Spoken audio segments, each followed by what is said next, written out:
வர ஜனவரி மாதம் 6, 7 சனி ஞாயிறு பார்த்தீங்கன்னா 2024 அன்னைக்கு பார்த்தீங்கன்னா சக்தி இன்ஜினியரிங் காலேஜ் கோயம்புத்தூர் சின்னியம்பாளையத்தில் வேளாண் திருவிழா இருக்குதுங்க. 7ஆம் ஆண்டாக நடத்திட்டு வர்றாங்க.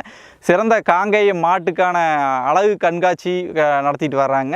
அதில் வந்து பார்த்திங்கன்னா நான் வந்து பார்த்திங்கன்னா 2 வல் செவலை கிடேரி கொண்டு போகிறேனுங்க. அது என்னென்ன கேட்டகரி இருக்குதுன்னு பார்த்திங்கன்னா மயிலை, செவலை, காரி, காராம்பசு அப்படிங்கிற 4 கேட்டகரிங்க. அதில் பார்த்திங்கன்னா பல் போடாத செவலை, மயிலை, காரி, காராம்பசு, அதுமாதிரி 2 பல், 4 பல், கடைப்பல் எல்லாமே இருக்குதுங்க.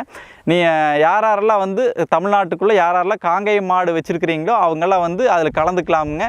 முற்றிலும் அனுமதி இலவசம்ங்க. பரிசு பெற்று வின் பண்ண மாட்டுக்கு, காளைக்கு எல்லாத்துக்கும் பார்த்தீங்கன்னா பரிசு தர்றாங்க, தங்க நாணயம் கொடுக்குறாங்க. எல்லோரும் வந்து ஆர்வத்தோடு வந்து எல்லாம் நிறைய பேர் கலந்துக்கணும்னு இந்த வருஷம் ரொம்ப ஆர்வத்தோடு இருக்கிறவங்க நிறைய பேர் வந்து நாட்டின காங்கேய மாட்டில் வந்து மீட்டெடுக்கணும், நிறைய காப்பாற்றணும், நிறைய பண்ணணுங்கிறக்காக